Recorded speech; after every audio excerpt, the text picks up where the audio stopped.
In the wake of a brewing political scandal, Drew found himself standing before a sea of flashing cameras and relentless voices, hoping to seize control of a narrative already slipping from his grasp.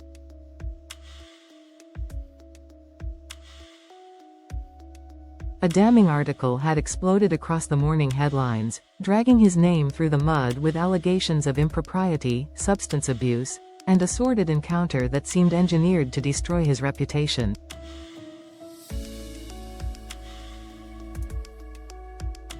What was meant to be a routine day of governance had spiraled into a full-blown media catastrophe. Drew, a man who had carefully cultivated a reputation for integrity and resilience, knew the stakes were higher than ever. His office had quickly arranged a press conference to perform damage control, but the execution faltered at every turn. He stood behind the podium, eyes scanning the crowd of reporters who had not come for clarity but for blood. As Drew attempted to deliver his opening remarks, laying out the supposed fabrications in the article and assuring the public that a full investigation was underway, the press corps erupted into chaos.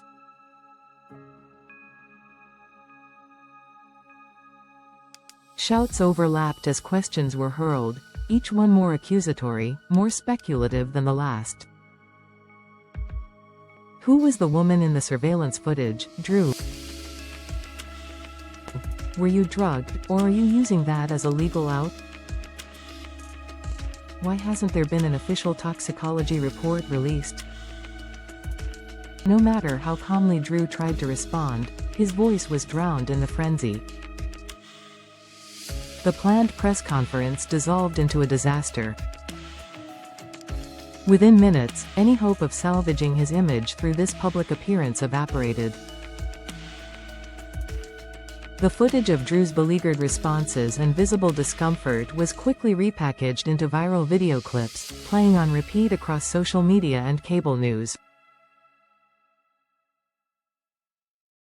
By the time Drew returned to his home that evening, his professional standing was in worse shape than it had been that morning. But the greater storm was waiting inside his own home. Willow had been watching. Not just the press conference, but the entire unraveling of the man she had once trusted enough to sign over her power of attorney during a previous medical crisis. Her disappointment was palpable, a quiet, seething fury wrapped in disbelief. She didn't ask for an explanation. She didn't demand to know if the rumors were true or false. She simply stood there, the documents in hand, and asked for them back. "I need to revoke it," she said, her voice clipped but clear. Immediately. To Drew, her words cut deeper than the headlines. They represented not just a legal retraction, but an emotional severance, a clear signal that she no longer saw him as someone fit to safeguard her interests.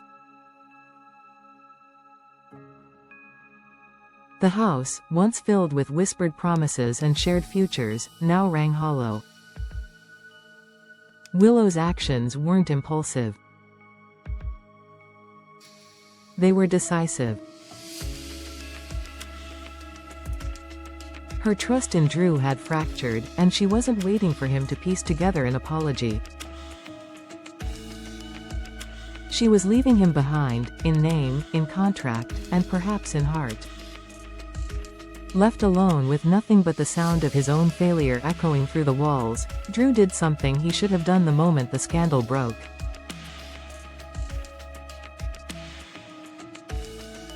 He hired someone who didn't rely on the court of public opinion, someone whose loyalty could be bought in hours, not forged over years. A private investigator.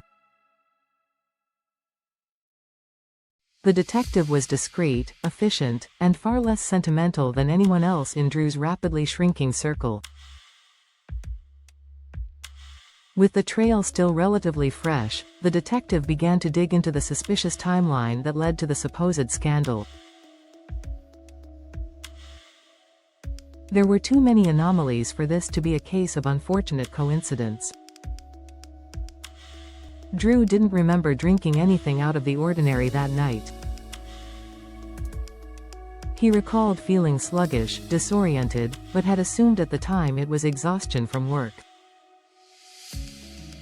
But the photos published alongside the article told a very different story: a woman scantily clad, leaning against him in a hotel corridor, his eyes glassy and unfocused. It looked damning, but it didn't feel like the truth. The detective started with the hotel's security footage, pushing past the standard protocol to gain access to files that weren't yet released to the press. In the grainy video, they spotted an unfamiliar figure, a woman who was seen accompanying Drew into the hotel, later exiting alone. More interestingly, she had entered through a back entrance and never passed the front desk, suggesting her presence wasn't part of a consensual, prearranged meeting. Next, they traced her back through social media check-ins and tagged photos. Within 48 hours, the detective had a name: Carla Riggs. A known escort with a history of involvement in political smear jobs, always as the anonymous source, or the woman in the blurry photo. Her connections to a shadowy PR firm raised further red flags, particularly one that had recently been retained by one of Drew's political rivals. But the real breakthrough came when the detective managed to procure a forensic toxicology report from Drew's bloodwork on the night in question. It had initially been dismissed as inconclusive by the hospital, but upon closer inspection by an independent lab, traces of benzodiazepines were discovered, a class of drugs known for causing memory blackouts and impaired motor function.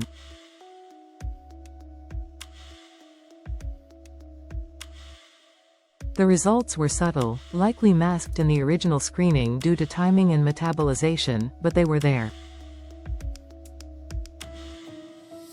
Armed with this new evidence, the narrative began to shift, at least privately. Drew now had a working theory. He had been deliberately drugged and staged, possibly even manipulated into entering the hotel with Carla, who likely knew he wouldn't be able to recall the details.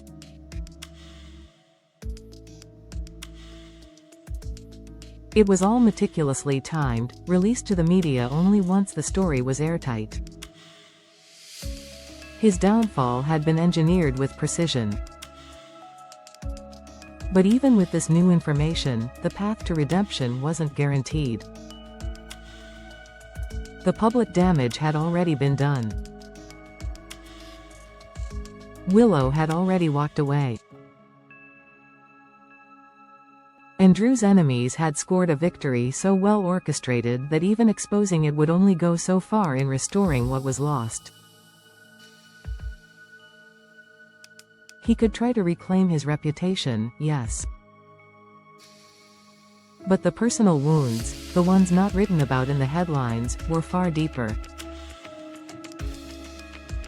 In the aftermath, Drew sat in his home, the investigator's report resting on the table before him.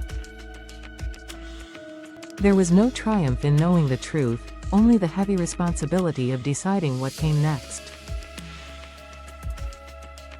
Would he take this evidence to the press and wage war against those who sought his destruction? Would he try to win back Willow, or was that bridge already in ruins? For now, Drew knew one thing: someone had tried to destroy him from the shadows. And whoever it was, they had failed to finish the job. That would be their mistake.